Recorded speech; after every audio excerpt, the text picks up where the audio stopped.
नमस्कार, स्वागत आपका स्पॉटलाइट में। मैं हूं आपके साथ पारुल। माफियाओं पर सरकार की लगातार कार्रवाई से माफियाओं के हौसले पस्त पड़ते दिख रहे हैं और अब माफियाओं के ठिकाने ध्वस्त कर उनकी संपत्तियों को खत्म कर आगे उनके पनपने के रास्ते भी बंद किए जा रहे हैं। लेकिन इसके इतर भी सरकार मुक्त कराई भूमि का उपयोग करने पर विचार कर रही है। विचार कि उस भूमि पर स्कूल या वृद्धाश्रम बनाया जाए, सरकारी कार्यालय हो, जिसे जनहित से जुड़ा निर्णय माना जा रहा है। लेकिन माफिया राज को खत्म करने या मिशन माफिया किसने चलाया, किसके समय कितने लोगों को पकड़ा गया, खूब सियासत हो रही है। लेकिन शिवराज की सख्ती से माफियाओं में संदेश तो गया कि अब गलत काम किया तो बचोगे नहीं। आप रिपोर्ट देखिए।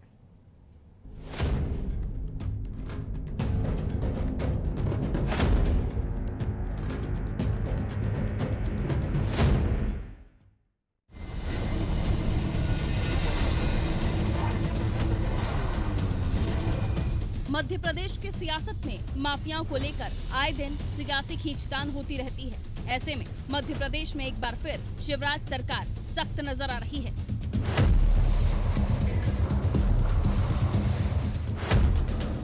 फिर से लेकिन नए सिरे से माफियाओं के खिलाफ कार्रवाई शुरू कर दी गई है।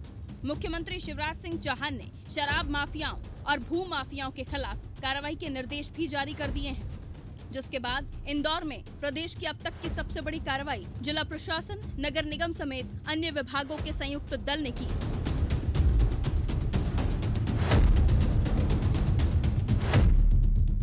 जिसमें माफियाओं की करोड़ों के अवैध निर्माण ध्वस्त कर दिए गए। राज्य सरकार और जिला प्रशासन ने माफियाओं को ये संदेश देने की कोशिश की है कि अवैध गतिविधियों में लिप्त किसी भी अपराधी को बख्शा नहीं जाएगा। और इसके अलावा अब मध्य प्रदेश में माफिया से मुक्त जमीन पर स्कूल, वृद्धाश्रम और सरकारी दफ्तर खुलेंगे।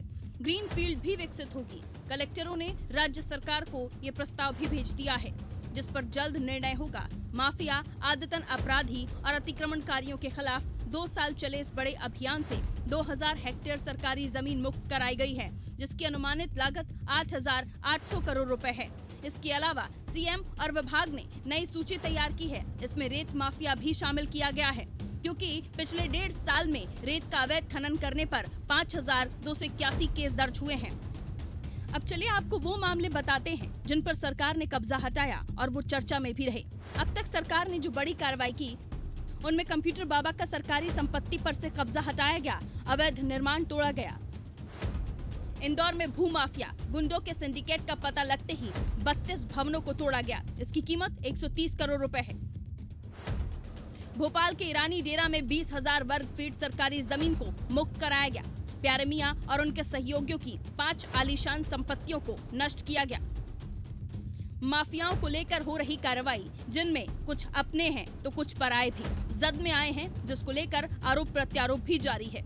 सुनिए बीजेपी और कांग्रेस का इस पर क्या कुछ कहना है। देखिए, जिस तरह से हमारे शिवराज सिंह जी चौहान के नेतृत्व में मध्य प्रदेश की सरकार काम कर रही है, तो कोई भी माफिया किसी भी जमीन पर कब्जा कर नहीं सकता। जो भी अपराधी तत्व इस तरह करने का प्रयास करेंगे, उनको नष्ट नाबूद करने का काम मध्य प्रदेश की सरकार कर रही है। उन लोगों से जो जमीनें छीनी गई हैं, उन जमीनों पर कल्याण के काम हो, जन कल्याण के कार्यक्रम हो, इस तरह की योजना मध्य प्रदेश सरकार बना रही है। तो निश्चित रूप से उस जमीन का सदुपयोग हो, ऐसा प्रयास निरंतर मध्य प्रदेश की सरकार माननीय शिवराज सिंह जी चौहान के नेतृत्व में कर रही है। जो भी जमीनें या भवन माफिया से छुड़ाए गए हैं या अपराधी तत्वों के जिनको मकान ढहा दिए गए हैं, उसमें से जो सरकारी जमीन है उसका सदुपयोग जन कल्याण के लिए होगा। देखिए, माफियाओं के ऊपर कार्रवाई करने की शुरुआत हमारी सरकार ने की थी और हमारी सरकार ने जो काम किया उससे प्रभावित होकर के भारतीय जनता पार्टी अब इस काम को कर रही है।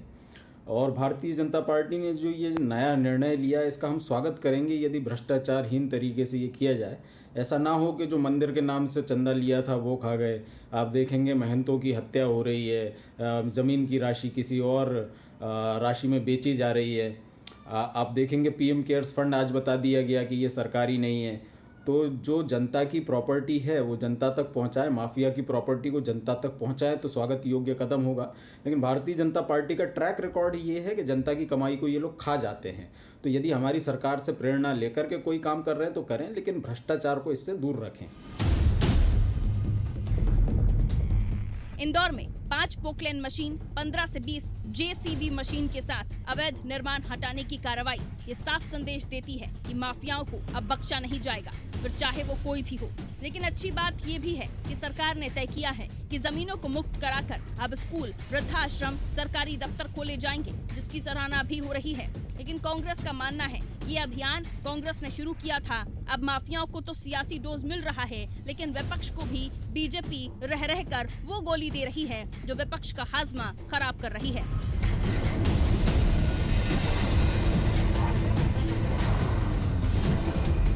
ब्यूरो रिपोर्ट, अनादि टीवी।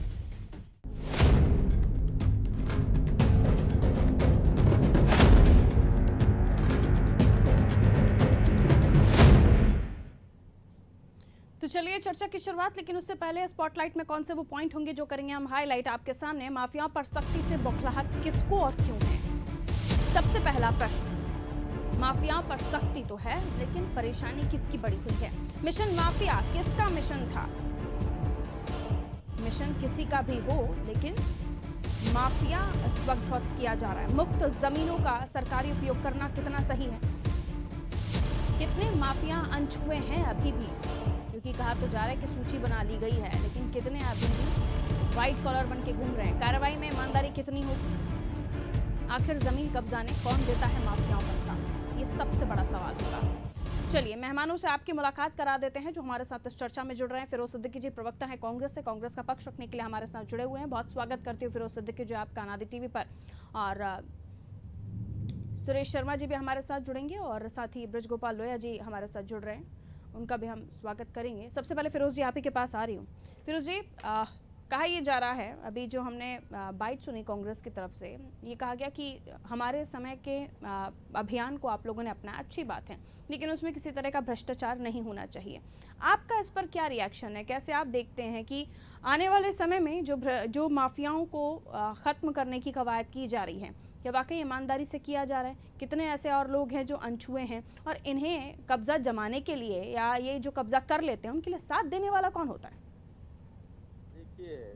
पारुल जी, अच्छा कार्यक्रम है, आपने बहुत अच्छा कार्यक्रम रखा है। सरकार जो है कान पका दिए बोल बोल के कि माफियाओं को जमींदोज कर देंगे, माफियाओं को 10 फीट गड्ढे में गाड़ देंगे, कान पका दिए इस सरकार।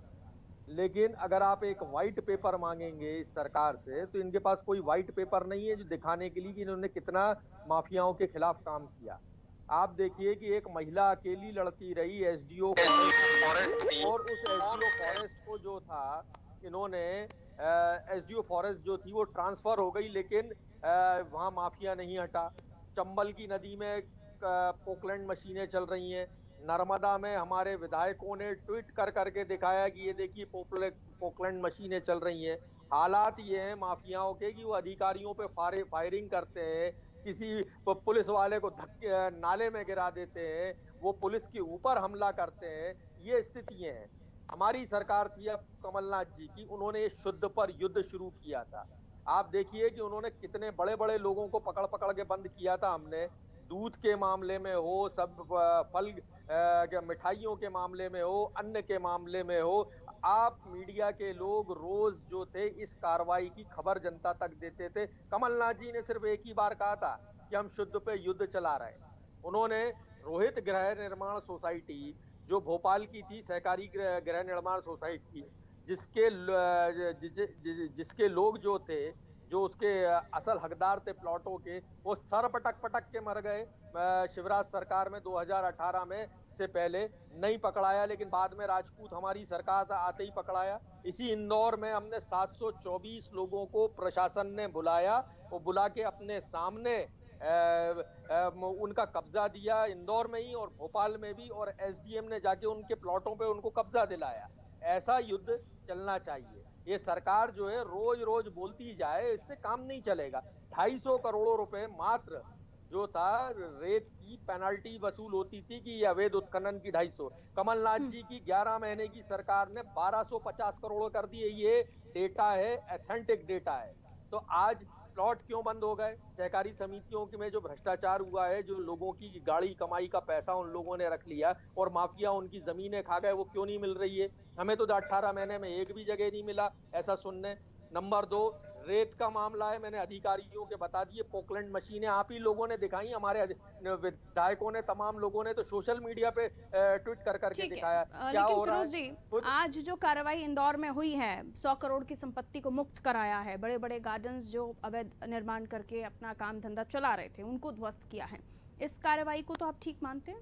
देखिए, जो भारतीय जनता पार्टी के खिलाफ चलता है और जो भारतीय जनता पार्टी का राजनीतिक दुश्मन बन गया है, उसके खिलाफ तो वो बहुत तगड़ी कार्रवाई करते हैं और ऐसी करते हैं जिसकी हद नहीं है। आप उसकी लाइसेंसी बंदूकें तक उठा के ले जाते हैं, उसके खिलाफ करते हैं वो कार्रवाई, ये इसमें कोई शक नहीं है। लेकिन आम कार्रवाई चलती तो हुई आप भोपाल में आप इनसे जो ये बताइए। गार्डन चला रहे थे और अन्य लोग जिन पर आज कार्रवाई हुई है, इनसे कौन सा याराना है बीजेपी का? आप जो हमारा एनक्रोचमेंट है बड़े तालाब का, जो गार्डन चलते हैं जिनको लेके कई बार नोटिस दिए, उस पर क्या कार्रवाई की? या तो आप रेगुलराइज कर दीजिए, हम कहते हैं आप रेगुलराइज कर दीजिए, या कार्रवाई कर लीजिए। दोनों में से क्या करने जा रही है सरकार, ये बता दें। क्या बड़े तालाब का एनक्रोचमेंट दूर कर रहे हैं आप गए थे खाली आरिफ मसूद का छज्जा गिराने, इसके अलावा कोई कार्रवाई नहीं हुई बड़े तालाब के आसपास, हुई क्या? हमारा सवाल ये है। अब हम चाहते हैं कि होना चाहिए, लेकिन निष्पक्ष कार्रवाई हो। हम आपकी कार्रवाई का जो शुद्ध पर आप युद्ध चला रहे हैं, जो हम कमलनाथ जी ने चलाया था, हम कांग्रेस उसका समर्थन करती है, लेकिन ये नहीं हो सकता कि अंडा बांटे रेवड़ी और चीन चीन के दे। मतलब आप चीन चीन के एक एक आदमी को चिन्हित करके आप कार्रवाई करें, कार्रवाई करिए, बिल्कुल सलंग कार्रवाई करो। आप बोलो कल से सीआरसीएस हैं जो चीफ रजिस्ट्रार कोऑपरेटिव सोसाइटीज, उनको बोलो कि जितने प्रकरण चल रहे हैं कोऑपरेटिव सोसाइटीज में, सब 3 महीने के अंदर में खत्म करिए और सारे लोगों को प्लॉट बांटिए। होना चाहिए ये। लेकिन ये मामला जैसी कमलनाथ जी की सरकार गई, बंद हो गया। अब कभी कभी मीडिया में खबरें आती हैं कि वो एक जगह गार्डन ध्वस्त कर दिया, 100 करोड़ की जमीन थी वो, उसको हमने जो है बिल्कुल अपने कब्जे में ले लिया। अरे भाई, ये रोज चलना चाहिए ये मुहिम, और अब तक चलती होती तो सब साफ हो गया होता, कुछ बचता नहीं 2 साल में। ठीक है, लेकिन आप इन जमीनों को मुक्त कराकर इन पर वृद्धाश्रम बनाएंगे, स्कूल बनाएंगे, सरकारी कार्यालय बनाएंगे, इस पर आपका क्या सोचना है फिरोज जी? देखिए, सीलिंग की तो अर्बन सीलिंग एक्ट आया था 1976 में, और हजारों हेक्टेयर जमीन जो है शहरी क्षेत्रों में सीलिंग एक्ट की पड़ी हुई है। और ये भी अगर आप इसको सफाई कर रहे हैं तो ये जनता की संपत्ति है। अब आप किसी भी मामले में यूज करिए, वृद्धाश्रम बनाइए, स्कूल प्लेग्राउंड बनाइए, स्कूल बनाइए, अस्पताल बनाइए, बस अड्डा बनाइए, जो भी बनाए, सरकार को बनाना चाहिए। जनता की संपत्ति, जनता के काम में उपयोग लेना चाहिए। इस मामले में यानी कोई प्रॉब्लम नहीं है, किसी तरह का आरोप नहीं है। ठीक है, सुरेश शर्मा जी, आप कैसे देखते हैं आज जो कार्रवाई हुई और उसके अलावा इन आरोप प्रत्यारोपों के बीच क्या वाकई बदले की भावना से कार्रवाई की जा रही है?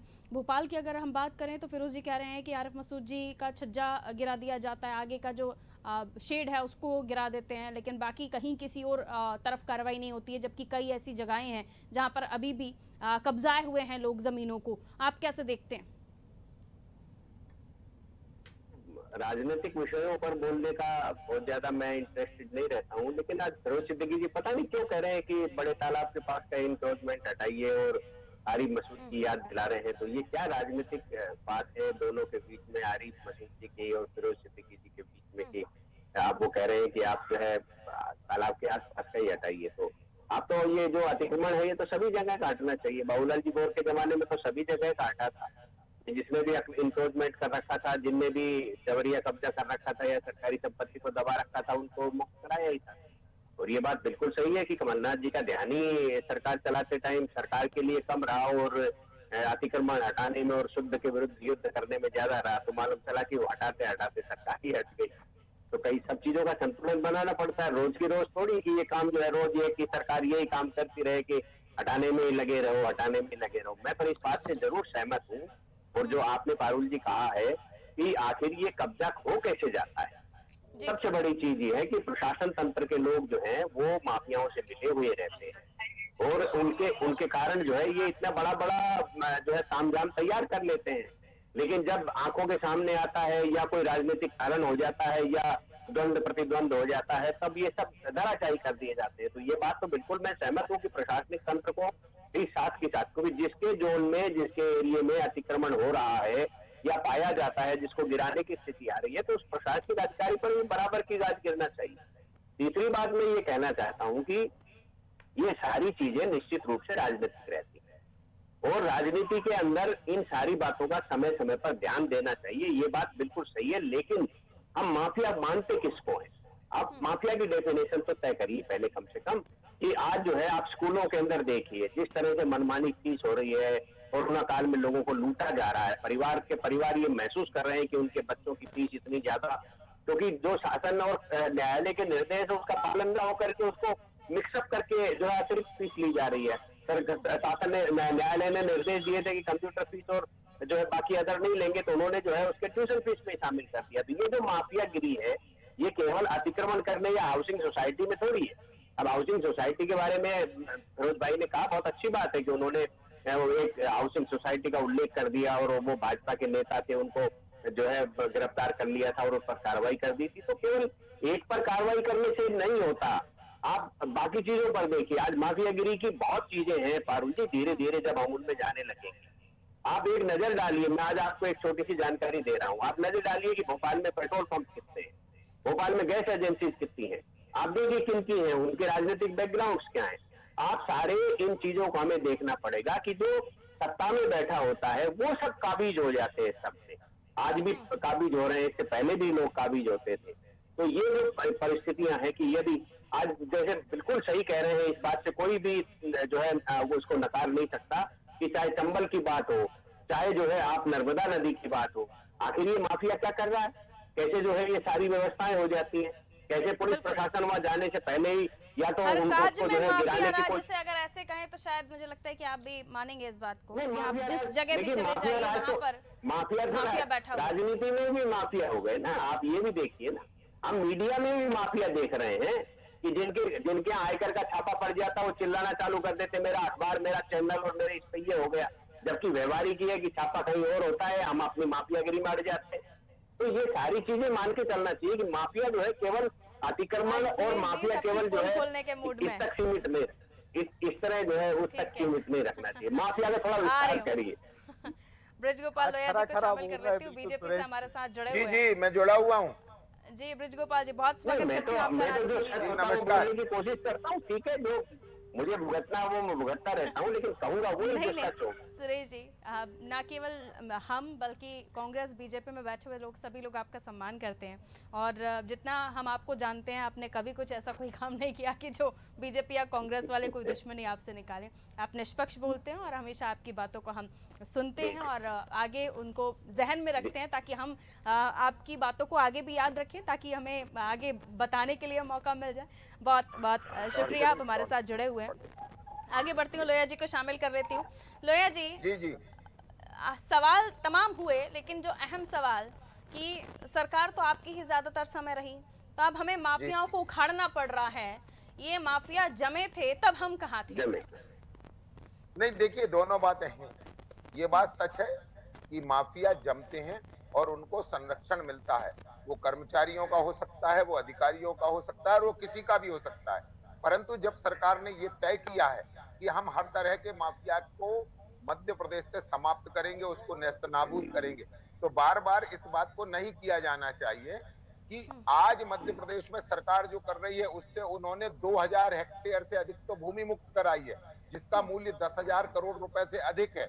और आज ही जो कार्रवाई हुई है जिस पर आप और हम चर्चा कर रहे हैं, उसमें 80 दुकानों से अधिक, 2 मैरिज गार्डन और उसके अलावा लगभग 1 किलोमीटर की भूमि है, 38 से 40 एकड़ अब भूमि को तक आज नजर से दूर क्यों थे? ये कौन सा चश्मा अब तक लगा हुआ था हमारे तंत्र के लोगों को कि अब तक दिखाई नहीं दे रहा था? कोई सा चश्मा नहीं लगा था। आज भी मैं इस बात को पूरे में देख रहा था कि ये अतिक्रमण जब हुए तब कहाँ था, ये हम समझते हैं। कई बार शहरों का स्वरूप भी बदलता है और इनमें जो भी दोषी होंगे उन पर भी कार्रवाई होगी। ये सरकार ने कब कहा है कि दोषियों पर कार्रवाई नहीं होगी?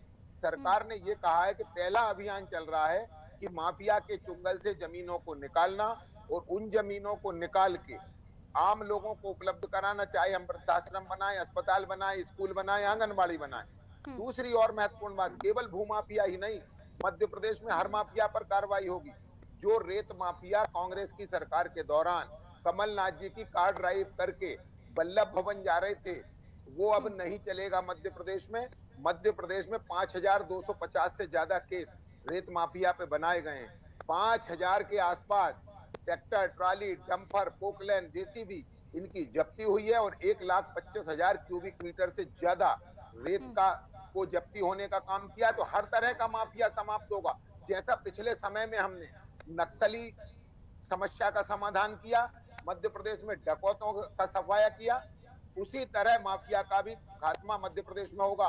और अब्बास हफीज जी यहाँ मौजूद हैं, उनके खुद के इलाके में आप अब्बास जी समझिए कि मुख्तार जो आपके हम फिरोज सिद्दीकी जी बैठे हुए हैं सर, फिरोज सिद्दीकी जी बैठे हुए हमारे साथ। मैं फिरोज जी के इलाके की बात कर रहा हूँ कि मुख्तार मलिक से कब मुक्ति मिलती है? जब उन्होंने 90 में पटवाजी की सरकार बनी थी तब मिली थी, और बाद में जब शिवराज जी की सरकार रहती है तब।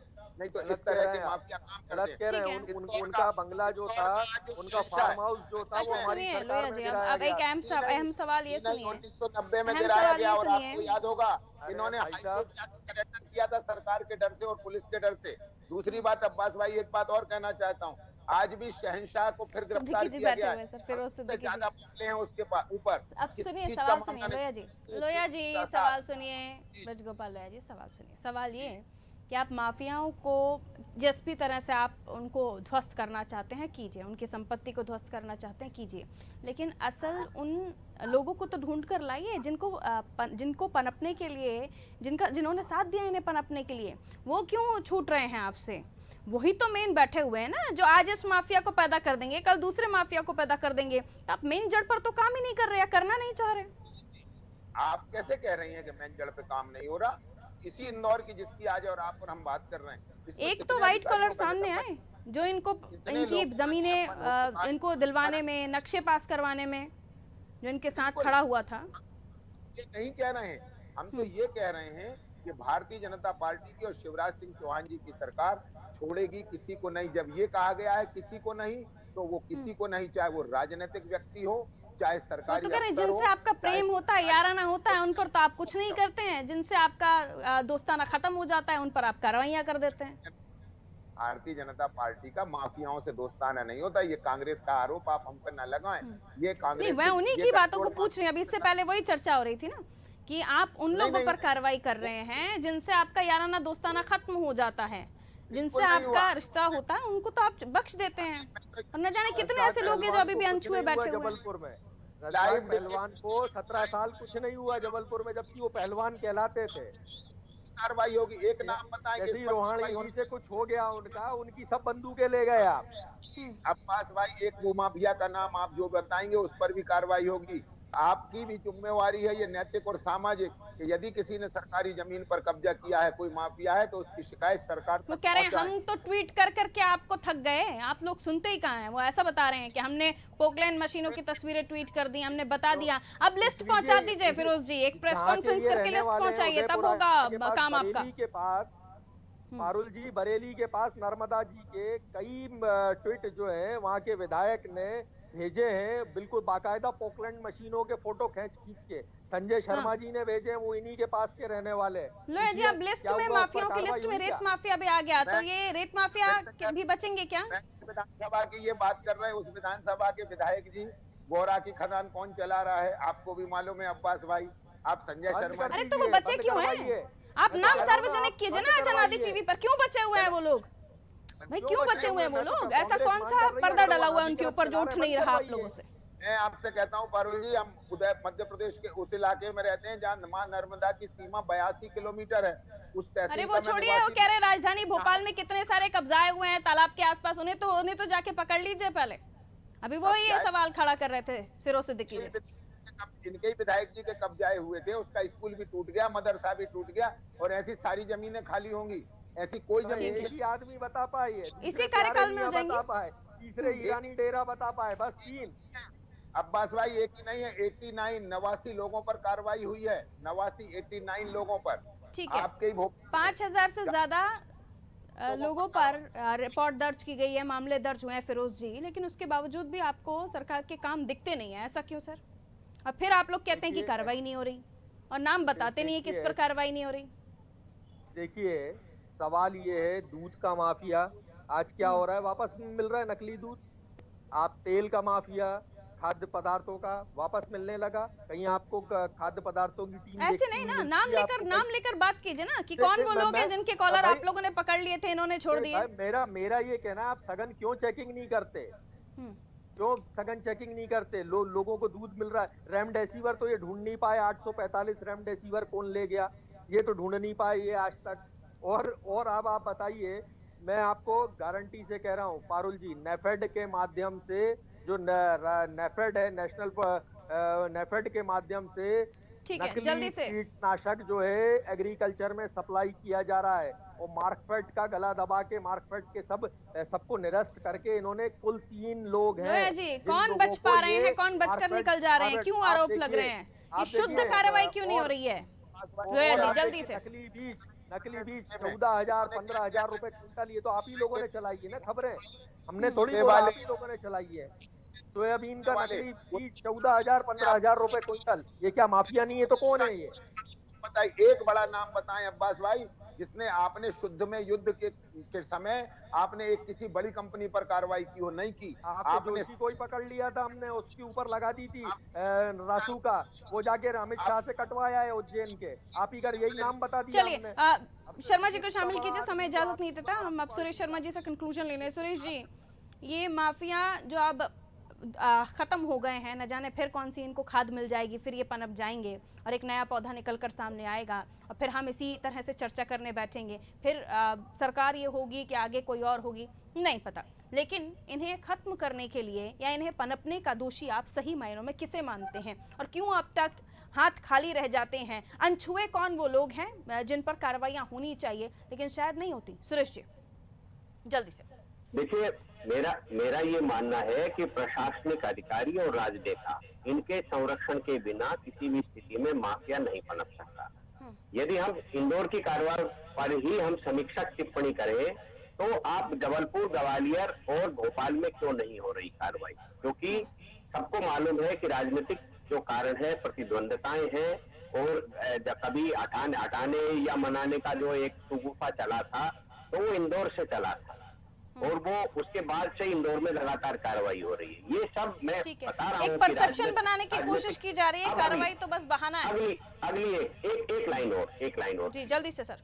यदि हम सरकार के समय ये विचार करने लग जाए कि माफिया है, माफिया को समर्थक और विरोधी के चश्मे से नहीं देखें तो, क्योंकि मुझे याद है, मेरे प्रारंभिक दिनों की बात आपको एक लाइन में बताता हूँ, जब हम रंजीत होटल बनता हुआ देख रहे थे जो है बड़े तालाब के पास में, तब ये आरोप लगता था कि ये जो है दिग्विजय सिंह जी के संरक्षण में बन रहा है। उसको हटाया नहीं, लेकिन 2 और बन गए सामने। अब आप बड़े तालाब के पास में 2 बड़े होटल और देख लेंगे, एक साया जी बन गया, एक और कोई बन रहा है, अभी पता नहीं वो किसका बन रहा है। तो आप ये समझिए कि हमने एक खड़ा किया, आपने 2 को खड़ा कर दिया, हमारी बिल्कुल 3 खड़ा करते हैं। हर काज में दिख रहा माफिया राज, और हम सब आपस में भाई भाई, ये वाली चीज चल रही है। अब कौन किस पर कार्रवाई करेगा, फिर अगर आने वाले समय में सरकार बदलती है तो वो किस पर कार्रवाई करेंगे, ये सब चलता रहेगा, और जनता, आप बताते रहिए, जनता सुनती रहेगी। दीजिए इजाजत, रखिए अपना ख्याल। आप तीनों का बहुत बहुत शुक्रिया हमारे साथ जुड़ने के लिए। तो माफियाओं को लेकर जो अभी कार्रवाइयाँ चल रही हैं, जो शिव का वार है, उससे मैसेज तो कड़ा गया है, लेकिन अब आने वाले समय में ये माफिया दोबारा ना पनपे, ये जो माफियाओं की पौध है, इनको खत्म करने के लिए जो कार्रवाई की जा रही है, ये ध्वस्त हो जाए, खत्म हो जाए, पनप ना पाए, उसके लिए क्या करना चाहिए? ये माफिया बना तो किसकी वजह से, इन्हें बनाने में किनका हाथ रहा, उनको भी तो ढूंढना होगा। दीजिए इजाजत, रखिए अपना ख्याल, नमस्कार।